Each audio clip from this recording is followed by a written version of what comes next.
This will be live on your Facebook, right?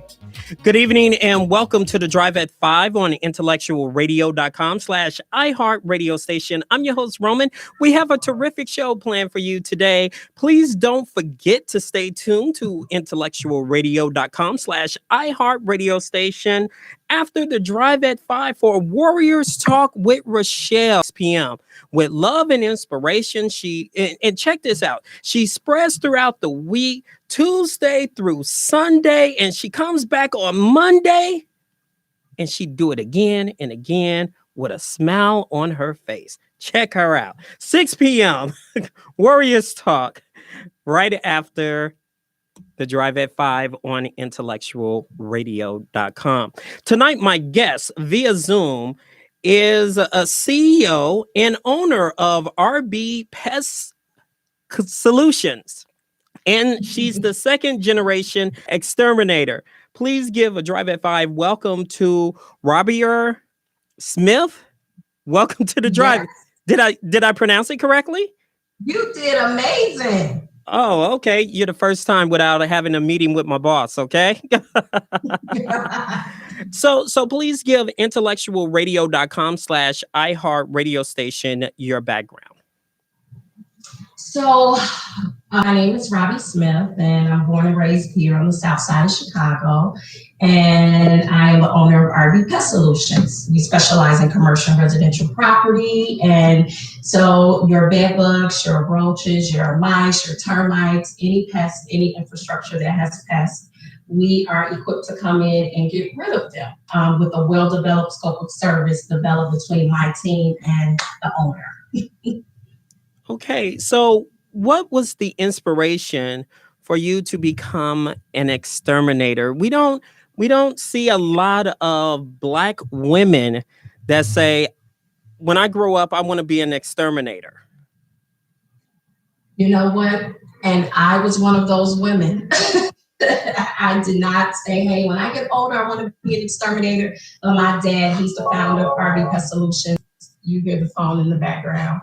But he's been doing extermination all of my life. So he taught me to go to school, get education, and that's exactly what I did. But in the process of getting all the degrees, I ended up teaching IT and entrepreneur courses at many of the colleges here in Chicago, helping people develop business plans and SWOT analysis and things like that, developing their target market, mission and vision statements. And I realized that I had a trade that's near and dear to my heart that my father told me, my mom and dad told me to go to school and get education. I didn't think I was doing it for myself at the time, but I was able to take those skills that I got from corporate, places, and I was able to bring it home and start RB Pest Solutions 4 years ago. And it's been amazing ever since. The best decision I've ever made.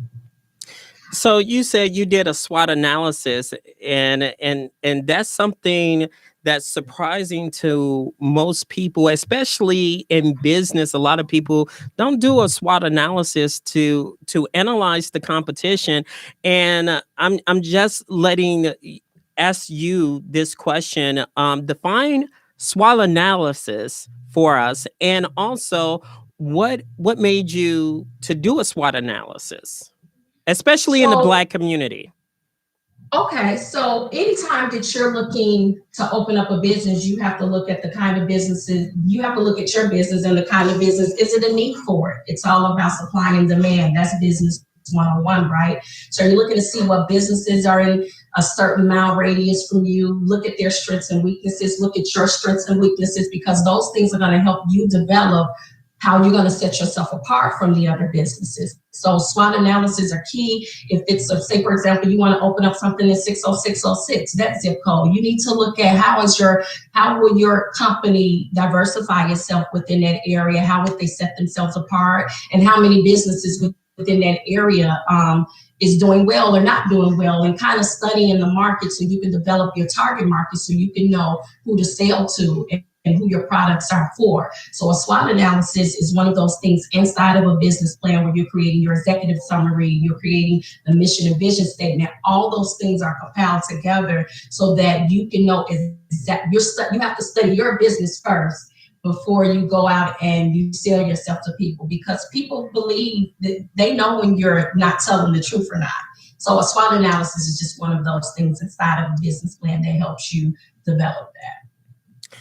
So I see that you basically, given what you just said, as far as businesses and as far as, let's say, characterization, you are like daddy's little girl when it comes to a business, and you want to make sure because you're the first of the first. Am I correct? Well, my dad had two daughters, so I have an older sister that I love so much, and he just taught us to go to school and get education and be productive member of society, and that's what me and my sister have been able to accomplish thus far.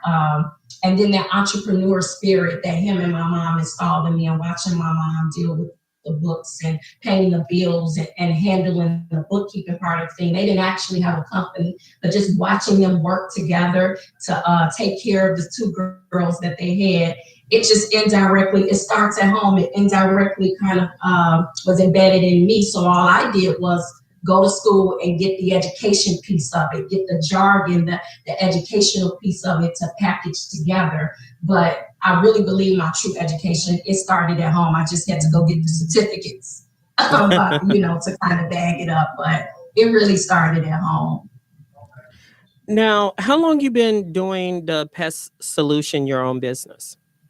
So we've been open 4 years now. We've been open 4 years, and we're located 8243 South Cottage Road. What sets us apart is we have a pest control company, but we also have a retail component attached to the company. So it allows customers to come in and schedule services. We have a canine department now where actually we have our dogs and canine that can actually sniff out the bed bug jobs. But we also have a retail store. So for people who want to keep up with their seasonal ants and spiders and things like that at home, they can come into the store and we can walk them through how to do that themselves. But if it gets to a point where they can't handle it, then they can give us a call and we can take care of it as a service as well. So we're a one-stop shop. So you literally train the dogs?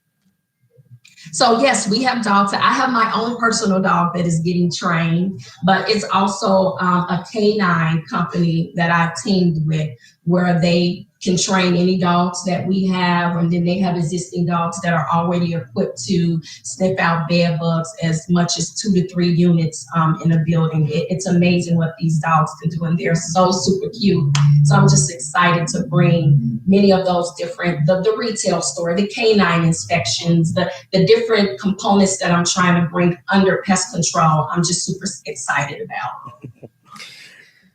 Now, I looked at your bio and I looked at through your Facebook page, and you basically did like a 911 type of thing, an alert. Because of COVID-19, restaurant and bars and other establishments that usually have major traffic may be subject to rodents and pest infestation. You have tips to share in order to prevent pests and rodents to dominate the restaurant, bars, and small business establishments. What are those tips that you can share with us that that people should take into consideration if they have a business, especially a baking business or something like that? So here's the thing about pest control. Many people say, I don't have a pest issue, but 2020 and COVID has really revealed to us so many things. And one of those things is pest problems that people have around the home and in their business and restaurants. So what's important is that even if you don't have a pest issue, that's a good thing, right? But now you want to now stay on top of preventive measures. We're like the dentist. People come to us when they already have a toothache, but what I'm trying to do is introduce pest control before you get the toothache. So a number of things is you want to look at entry points in your home. Start at the front door and work your way to the back. Walk your baseboards. You want to look and see anything that's a dime, nickel, open, or you want to look at any cracks and crevices around your baseboards, and even look up as well, because many of your spiders are up, the spider webs. Because people's like, oh my goodness, I have spiders. Look up, and if you see webs, get a broom and just simply walk through your home and get rid of those webs. We also have peppermint oil that we sell down here at the store. Where once you create your cleaning regimen, you can take the peppermint oil and you can spray your baseboards to kind of help deter. It doesn't help kill, but it helps to deter. Can you explain that? And you said peppermint oil. What the peppermint oil is used for? Mm-hmm. Specifically to deter insects or rodents or anything like that? Can you help define that peppermint oil?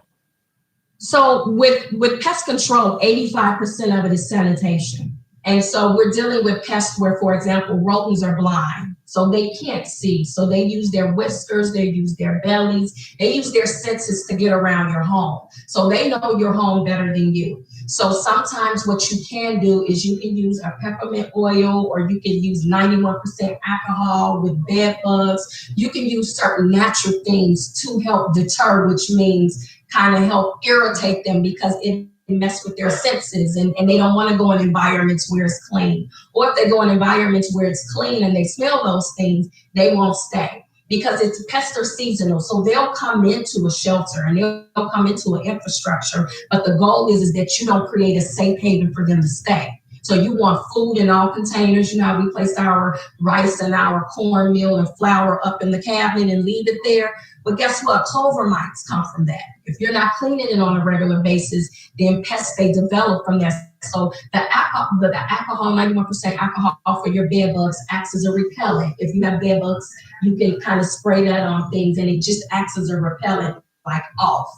Or with the peppermint oil, it's just a deterrent for rodents. They don't like the smell. Now, that doesn't necessarily mean that if you have a high level of infestation, you'll stop them. Because if you have a hungry rodent, they'll do what they need to do. But these are preventive things that you can incorporate in your cleaning regimen to help you get rid of the pest or keep them away. Let's say I'm doing all of the above and I still see rodents and pests. What should I do then?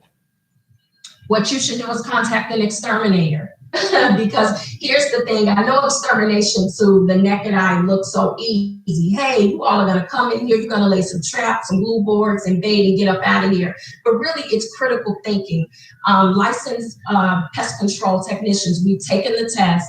We know the insecticides and the rodenticides that we need, and we strategically place things in place. And so you need a licensed technician to walk you through an inspection at your home or business or restaurant and develop a scope of services with you. What I do at one address, I'm not going to do at another. So here at RB Pest Solutions, we develop a tailor-made scope of services that fits your needs. And then from there, we sit back, we monitor and see if it's working, or if we need to come back and create new follow-up services for you. But it's a tailor-made approach for your property. But contact an exterminator, a licensed pest control exterminator in your area.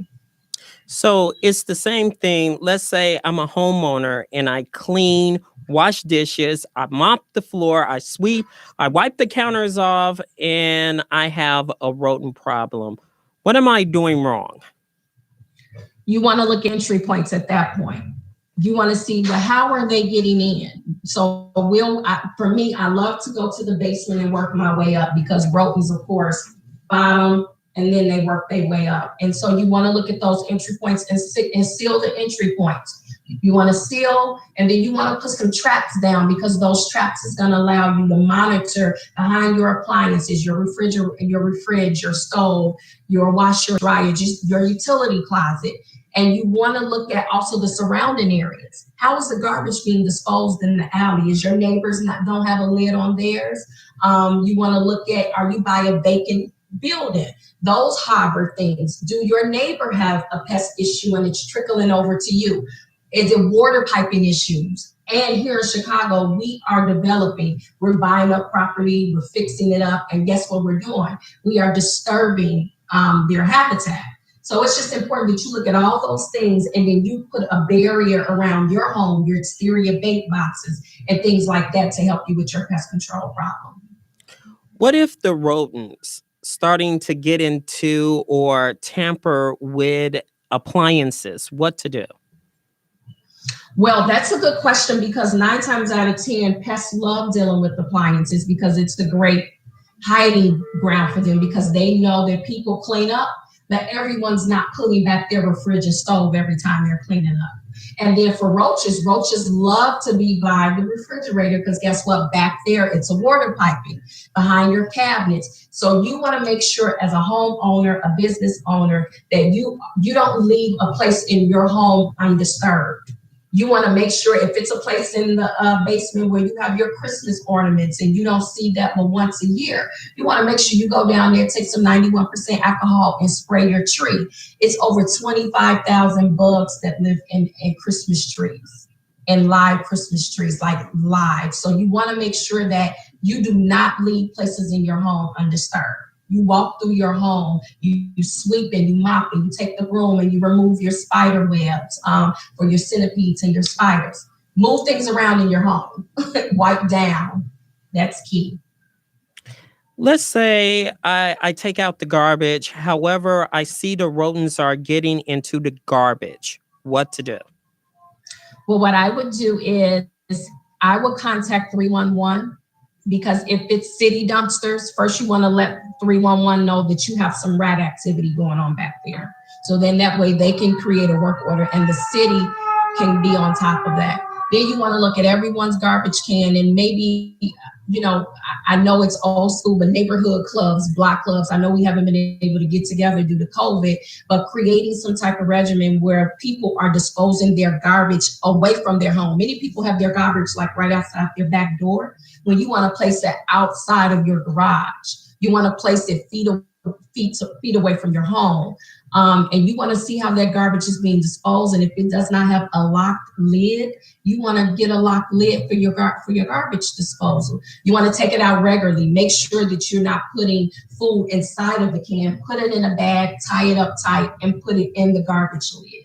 And then you may want to put some exterior bait boxes around your home as a preventive measure. How you know if you have a big rodent problem or a roach problem in your home? So you would know because you'll see fecal spotting or you'll see spotting along your baseboards. We have ULV lights here at RB Pest Solutions because sometimes you can't see things with the naked eye. But if you walk your baseboards, you'll see urine or you'll see some type of fecal matter that the pests leave. Rodents leave droppings. They look like pencil sharpeners, like if you broke the top of a pencil sharpener, they look like that behind your refrigerator stove. You want to pull back those appliances. Droppings, they look like pencil sharpeners, like if you broke the top of a pencil sharpener, they look like that behind your refrigerator stove. You want to pull back those appliances because that will let you know. Open up the kitchen cabinets and look and make sure that you don't have any Clover Mice in your corn or in your cornmeal or your flour. And those what is Clover Mice? They're little mites that develop in your kitchen cabinets when you don't clean them for so long. They develop in the actual flour or cornmeal. So that's why I recommend you put them in containers because over a period of time, they grow they start as small little mechanisms. And then they just grow they look like little mites. I wish I had a picture for you, but they're very small. And people call us all the time and say, hey, I see these little insects in my kitchen. And it's Clover Mites that they love to eat on the cornmeal and the flour, even your moths around your home. You don't know you have moths until you have holes in your clothes. So, but because they're great at being in the dark, when you turn off the light in your home and it's undisturbed, pests have a field day. So when you wake up in the morning, then they retreat and go back to their comfort zone. So you want to make sure you're doing your drain treatments and you want to make sure you're putting your food in containers and you're just walking your home and creating a cleaning regimen so you can detect it early on. Okay. Now, we're a Black radio station and yes, I'm going to say the thing that everybody wants me to say. So I'm going to say it. Now, a lot of times the old saying, once you see one roach, that means you're going to have a lot of roaches. Once you see one rodent, that means you're going to have a lot of rodents. So it's a few or a lot of them somewhere in your house. Once you see one, is the old saying is right or wrong? You're about right. See, here's the thing with rodents, every few weeks they have pups. They reach maturity. And then from there, they're not having, like for us, we get pregnant, we may have one, it'll be, very few, we'll have 4 at a time, but you can bet a cool million that they're having multiple pups at one time. So because we are dealing with different, because we are fighting pests that reproduce more frequently than humans, if you see one, you have more. And so some people say, I see this one mice. Well, first of all, it may not be the same one. Okay. And so because they all look alike. Right. So, and then from there, they came from somewhere. You don't know their maturity level and you don't know. So it's very important that if you see one, you almost know that you have to treat your home as if you have a couple there. And so it's a process. Many people contact exterminating companies and say, hey, I have a mice and I want them gone today. It doesn't work like that because we're dealing with different mice. We're dealing with different generations. And so it is a process. It is a 30-day threshold for us to clearly say, hey, have you seen anything? You know what, RD, I haven't seen anything. Everything went well. Or yes, I am seeing more, which is expected. And then we'll put you on a monthly or quarterly return so that we can come back and monitor what's going on. But to answer your question, yes, if you see one, you have more than one. If you see one roach and you see a baby roach, contact the exterminating company because that means that adult roach just hatched and you're in trouble. So let's say because of the weather situation here in Chicago, a lot of people weren't able to take out that garbage. And of course, garbage has piled up for days and days and days. What you say to that problem? How can you said put a lid on it, make sure it's locked, but it's hard to take out the garbage now because you got so many inches of snow and that snow will turn into water, you say? Yeah. So COVID was really a unique situation. And then also this snow that we just had, which we haven't, we're Chicago. We're used to the winter, but that last phase of snow really took us for a loop, right? And even just the whole country. So here's the thing. Pests are going to try to invade your infrastructure, seasonal pests. In a minute, we're going to, in the springtime, we're going to be talking about ants and wasp nests and things like that. The goal is that you cannot create a safe haven for them. You have to dispose that garbage. And I know COVID was a unique situation. So that's why us as a company, we've done clean outs with many of our customers. And a pest control clean out is we come into your infrastructure and we gut it out from a pest control perspective. We put all the equipment down, the traps, the bait, and we really go aggressively hard. And sometimes we don't wait every 30 days. We may need to come back something bi-weekly just to do a monitoring, but we press the reset button due to COVID with many of our buildings because due to COVID and not being able to take out the garbage and move around, a spike of your pests did go up. And as a result, we have had to become very aggressive with our approach with extermination. But exterior is key. So even though we were not able to get into many units, we still continue to exterminate exterior base stations and things like that to keep it at bay. But you have to dispose that garbage. We don't want to keep them there. So it's a lot of snow, which means a lot of water and potentially flooding or water damage. And some of the water damage is roofing and so forth and so on, which when there's water, there's rodents soon to follow. And also there is pests soon to be followed. So we're going to have a serious thaw in the coming days. Tomorrow will be close to 40 degrees. What a person should do, because a lot of icicles is forming on a house, and now it's thawing down and it's slamming on the concrete, and guess what? It melts, and the water has to go somewhere. Yeah. You say to that.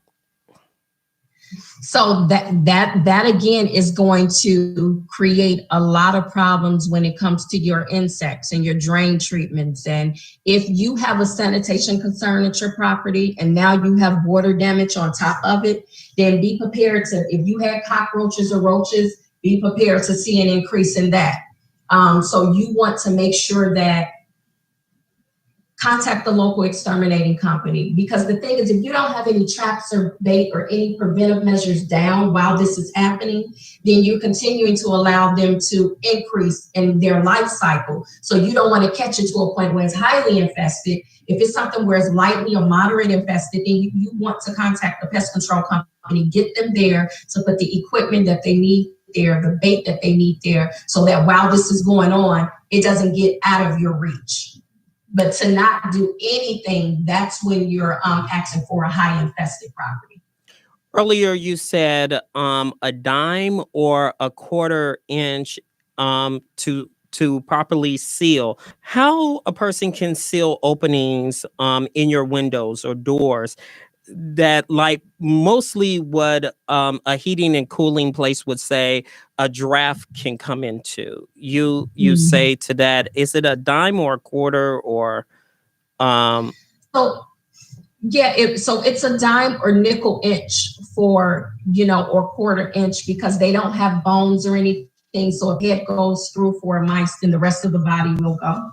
So when we say seal holes by your baseboards, many properties that we go into, and they are developing, you want to look at those cabinets, and sometimes they'll leave an opening where you'll go under. We'll look under the cabinets and see that it's an opening, or we'll look around the baseboards and it's not a finishing under the baseboards and maybe a little extra feet from the wall to the floor. Then we'll recommend, hey, you can get your maintenance guy to come in and finish the rest of your baseboard so that it has a clean finish. Or we'll put steel wool in those holes, and then we'll do a caulking over the steel wool so that we can give it a finished look.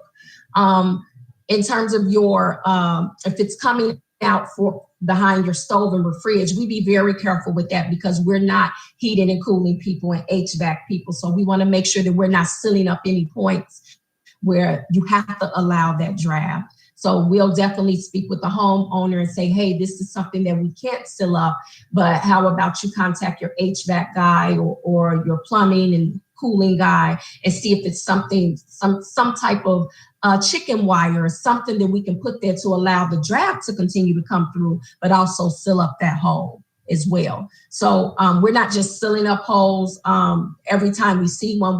We're licensed through the Illinois Department of Public Health. So safety is our number one priority.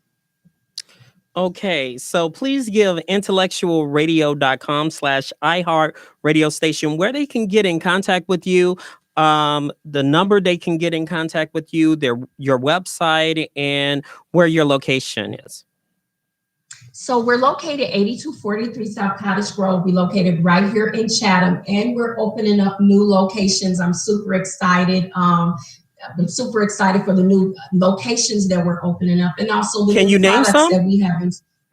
So right now it's not finished, the actual address, but just know we're planning to go west and south and further south. So we're in the city. We're here, but we are looking to expand our horizons west and south suburb.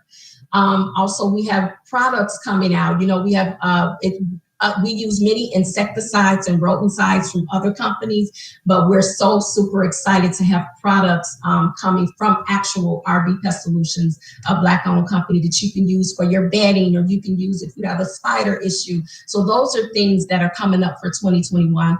But you can find us on r.b.pest solutions on social media, Facebook, Instagram, YouTube, Twitter, and you can also look at our website, www.rbpestsolutions.com.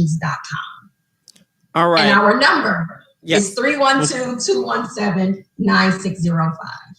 All right. Thank you so much for joining us. Next time, we want you here in the studio I with us know. and bring some products with you. We would love to highlight them, and we'll talk more about the bed bug issues, because guess what, spring and summer is just around the corner, and that's going to be Yes. an issue, and a lot of people are bringing some company with them unexpectedly. So don't be a Yes, stranger to the Drive at 5.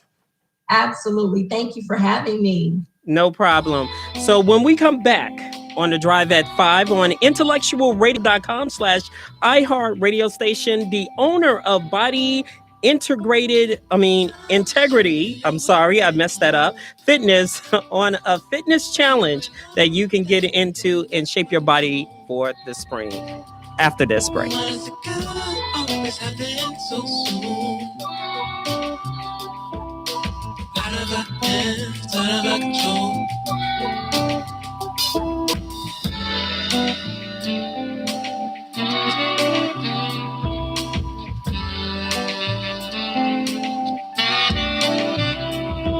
The decisions we have to make, and the chances we have to take, even when it's dark, the sun will shine tomorrow. Just give it some time. Just give it some time. Time will show you your way home. Even when I'm there, you're never alone. Why is it good always happening so soon? Oh, out of our hands, out of our control.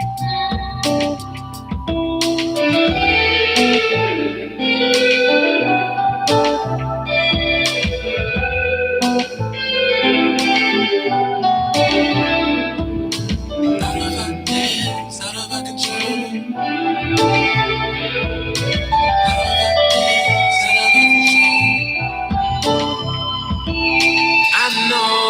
I know, it's a tough pill to swallow, but we'll be fine tomorrow. We'll be fine tomorrow. Listen, listen, you know the words to say. Look up, just look up, and you're sure to find a way. Time will show you your way home. Even when I'm there, you're never alone. Why does it good always happen so soon? Out of our hands, out of our control. Out of our control. Out of our control.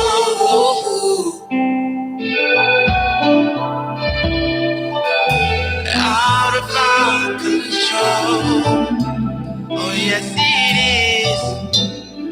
Out of our control. We are not lost, we are wandering.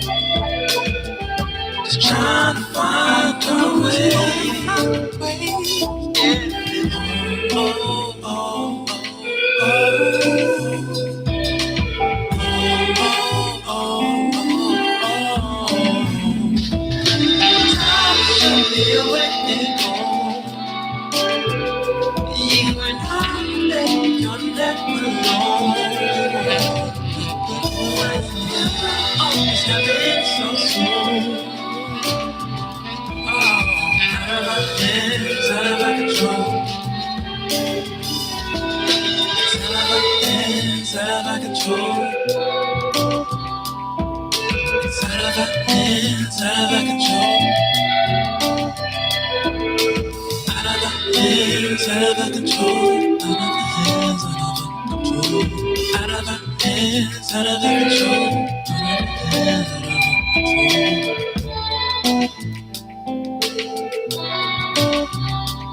And we're back on the Drive at 5 on intellectualradio.com/ iHeart radio station.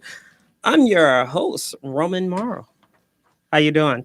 My next guest is a woman who challenged you, yes, you, to get in shape within 12 weeks. And boy, do I need her. How? Here to tell us how is the owner of Body Integrity Fitness. She is a certified professional trainer. Her name is Joy D. Williamson. Welcome to The Drive. Thank you for having me, Roman. I appreciate this opportunity. No problem. So please give intellectualradio.com/iHeartRadio station your background. Okay, so my background is extensive, so I try to make it quick and concise. My day job, I am a medical technologist. We call them medical laboratory scientists with the ASCP. That's the American Association of Clinical Pathologists. And for that, I'm the person that analyzes all your blood and bodily fluids. So I do that in the daytime. I have my master's degree in applied exercise science. I specialize in human movement. I'm a corrective exercise specialist. I'm a performance enhancement specialist. I'm a group fitness instructor, and I am a personal trainer, amongst other things that I do. And so this is my second time around for Body Integrity Fitness. I launched my company back in 2007 and noticed that I just didn't have all the components that I needed. So I dissolved my company. And then I went back to school again, and I obtained my master's degree, and I relaunched my company. So we've been going for about 4 years now again. And one of my mantra is that we build a complete and healthier you. I service my clients in their homes, so we don't have to worry about going to the gym. I use small pieces of equipment and apparatus that I bring with me, along with whatever you may have at your home. And we just try to reach realistic goals. I don't get into the fads. There is a science behind working out. It is the mental component as well as the physical what component. What is the science? I'm sorry to interrupt. What is no problem. The science? So tell me. The science of designing your workout is understanding like the metabolic components. That's the medical history of the person that you're going to be training, looking at their body type, how they function. A lot of people don't realize that they have food sensitivities. And so a lot of these things, they impact your ability to lose weight. There is no, fitness is not a one size fit all thing that people believe. So, a lot of times in the past, you see that people just have the same workout for every one of their clients, and then they wonder why they're not getting any results, because there's a science behind it. You have to, like I said, see the metabolic issues, and then you have to see the physical manifestations. And then you have to design a workout that is going to facilitate the weight loss or whatever goal that you have set for this client that you're going to see results with facilitating. Because, I have clients that want to lose weight, but they can't move, like their mobility is decreased. I can't facilitate a workout for you to lose weight until I can get you mobile and I can increase your flexibility. Those things have to be mapped out first. And that's one of the greater points that I learned in school was that, you have to look at all of those components to develop a successful workout. And so in that, you don't necessarily see weight loss as the first gauge of success. And that deters a lot of people because they want to lose the weight. And I get that, but I try to teach my people that there are other metrics that we can use to help you determine whether or not you're having success with your program. And we'll look at weight as a consequence of down the road. How can somebody, you mentioned metabolic issues. Metabolic issues. Mm-hmm. How can someone do that? Like, analyze, like, you see me, what is my body type? Even though it's probably cheese and Rocky Road ice cream, how can you analyze that? So one of my special niche as being a personal trainer is that I'm also, like I said, I'm a medical laboratory scientist. So I analyze your blood and bodily fluids. So I get to see you from the inside out. And that's not something that all personal trainers have. Now, you provide So what I do is I will have my clients go and get me their lab work. What is your latest lab work? If it's a year or older, I'll ask you, okay, maybe can you get me some new lab work to see? And or when I do their questionnaire, their medical questionnaire, some of the questions that I ask on there are, what chronic illnesses are you suffering with? Do you have diabetes? Is there hypertension? Do you have some heart disease? What is the family history? What type of injuries are you dealing with? Because all of that information helps me to understand what's going on with you and how we need to proceed. If there are any precautions, if you're under a physician's care, I need to know, are there limitations to what your physician wants you to do? Because those things are important when I'm designing your workout and you can't perform an exercise, or you performed it and now you're hurt. And I hate injuries because I feel like they're unnecessary. I think that when you don't understand how a person is moving or why they're not performing something, you don't understand what's going on with their body fully. And so that's very important. So my question would be, if, let's say, each and every time a client, let's say I'm your new client, Mm-hmm. let's say I have to get lab work. That includes a urine sample, am I correct? Or so usually I usually just want a basic CBC and a CMP, define that for us, please. A complete blood count and a complete metabolic panel is what I want. So the complete metabolic panel is a series of chemistry tests. It tells me about your liver. It tells me about your kidneys. It tells me about the overall function of your body. And so when I see those basic tests, it tells me about your glucose levels. If it tells me about your electrolytes. And so when I see those numbers and I see that, okay, maybe your glucose is elevated, or maybe your liver enzymes are elevated, I'm going to ask you, are you on any type of medications? Are you diabetic?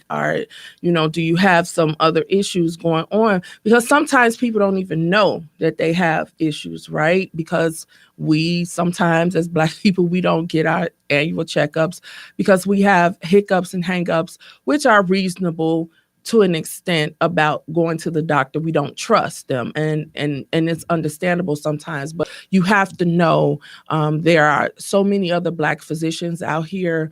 They just opened that all Black urgent care facility on the South Side. So if you are not trusting in physicians, especially other physicians, you can always go to this urgent care where with somebody who looks like you can always request a doctor or a physician that looks like you so that you can feel more comfortable with getting your lab work done and understanding what's going on with you. So when I see that, when I look at your complete blood count, I'm checking to see if you're anemic or not. I can tell those things. I can tell if your platelet count is low. And so when I see those are very basic tests, and they're generalized tests. And so they just give me a basic understanding of what's going on with you metabolically on the inside. And if there are some flags, then I may refer you to your doctor, or I'm going to ask you some other medical questions to see what else is going on. And then we're going to explore from there, because maybe I need to refer you back to your physician first so that they can do some more in-depth tests to kind of figure out maybe what's going on with you. Like I said, some people may not know that something is happening, but then we can go from there. And then you come back to me, and then we plan our regimen from there. What was your aha moment in becoming a professional trainer and in creating your own business? So for this time around, the first time I used to work for Bally Total Fitness over here in Melrose Park. And so that was you no. I used to work for them. Way back, I started in 2001, either 2000 or 2001 that I started with them. And I was approached by another trainer because I was a D1 college athlete. I ran track on a scholarship down at SIU in Carbondale. Hoo-hoo, Salukis. And so when I came home from school, I was still kind of training like I was still running track. And I had a couple of personal trainers come to me like, you really know what you're doing. Have you ever considered training other people? And at first I was like, nah, no. And then it was like maybe a year or so later, I got approached again. And I said, well, maybe I'll try it. And it's something that I loved. I always work with what we classify as the special populations. That has always I guess I kind of naturally gravitated towards it, but the special populations are the people who are geriatric, who are diabetic, hypertensive, have heart issues, children, just other health issues is kind of who I always, or the clients that usually came to me. It kind of just fell in my lap all the time. And I found joy with working with that group because I was able to take what I knew and apply it to them where they were starting to see results, and they liked that. So tell us about this 12-week challenge to get in shape. Tell us about that. Okay, so I developed the 12-week lifestyle change. It's not a challenge. It's a change. And I developed it because I felt like it was so many challenges, and this was prior to COVID. So my first class was in 2019 that I developed it and rolled it out. And what I noticed is back then there were so many challenges, right, going on. You had the squat challenge, you had the juice challenge, you had the no pop and sugar and chips challenge. And for me, having a challenge is good, but it also signifies like an end, right? And so what I was observing was that people were taking these challenges, they would complete them, and then they would just stop because they wouldn't know where else to go. And the other thing that I noticed, that me, even as a personal trainer, I'm still a consumer.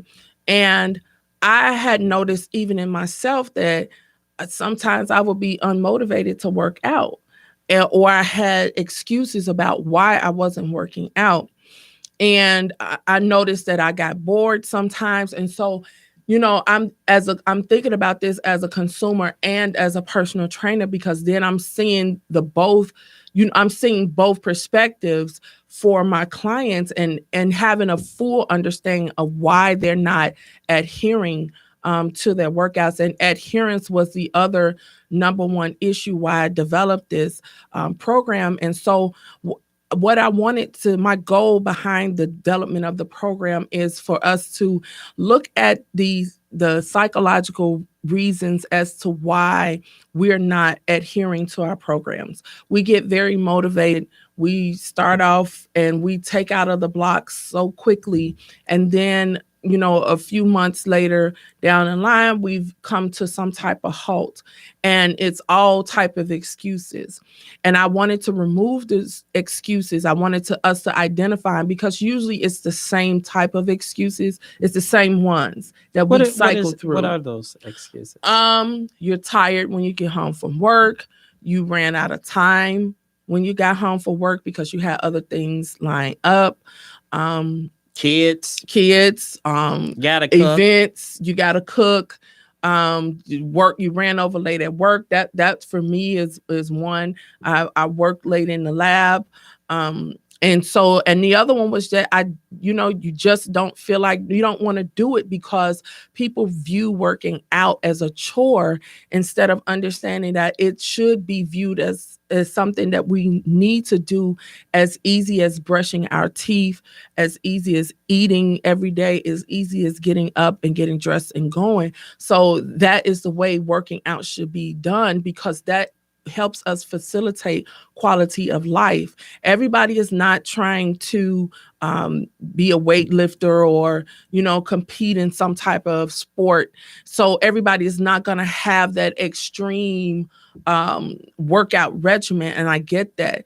But as I said, my mantra is building a complete and healthier you. So you just want to at least be healthy every day and maintain a quality of life every day. And so because of time's sake, yes, and I'm sorry to cut you off there.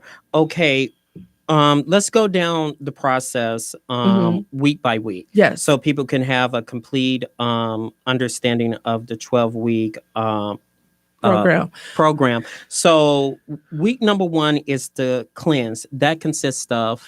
We do the master cleanse. And that consists of, people call it the lemonade diet. I've done the master cleanse. I can speak towards it. I have done it before. I did it for 10 days. I lost 19 pounds, and it was more than just water weight that I lost. And so they recommend you do it for 7 days or more, but I know everybody is not ready for that. So if that first week we do 3 days of the master cleanse, and then we begin to add fruits and vegetables in for the last day to get our bodies back to eating certain foods. And during that first week, we're discussing about what we're doing, why we're doing it, about different foods. We're looking at our gut brain health and how that impacts our food and satiation and things of that nature. And then we start talking about getting into the different metrics about how we're going to measure success outside of the scale. Okay. How does the 12-week challenge build up your strength? So what it does is and I keep on calling it challenge. I'm sorry. It's okay. It's a change. But what is designed to do is to help you, again, identify your areas of excuse and why you're lacking adherence to your workout. And we've developed strategies to counter those things when they come up, because those excuses are cyclic. And then I'm teaching you about how to develop a workout. So those first couple of weeks, you'll meet with me twice a week. I will take you through a workout, and then you will be responsible to take yourself through a third day of working out or more, but at the very minimum 3 days a week of consistency, right? Because once you build that consistency, you can do more. And then as we progress forward, then we switch roles, and we'll get down to where you're working with me just 1 day a week. And then you are yourself taking the tools that I've given you over those weeks to develop your own workout. You can repeat the same workouts that we do, or you can develop your own and then keep going from there. Because my goal by that time is that you have developed some consistency, you have figured out your triggers, and we have countered them with strategies, and now you're strong enough to adhere to your workout. Even when you have a bad day, you can still say, okay, I have 7 days. I was supposed to start Monday, but I still have 6 days. I can go 3 days from Tuesday on. Let's say I have a health challenge, and let's say coronavirus, I'm at home or I'm at work, I'm behind the desk. What can I do very quickly?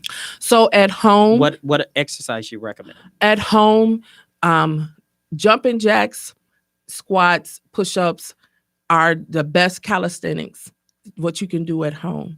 And at the office, you can get up and just walk around, or you can walk around your building for half of your lunch, right?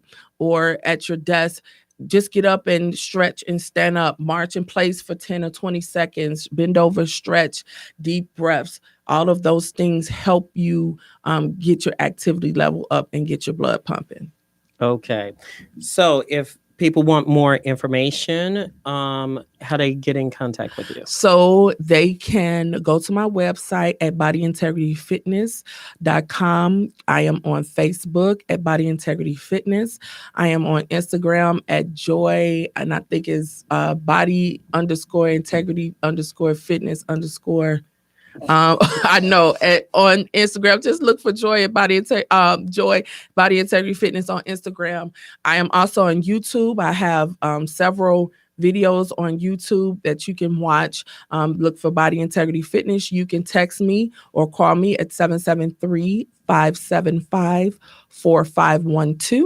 And just let me know that you heard me and you're interested in learning more about my services.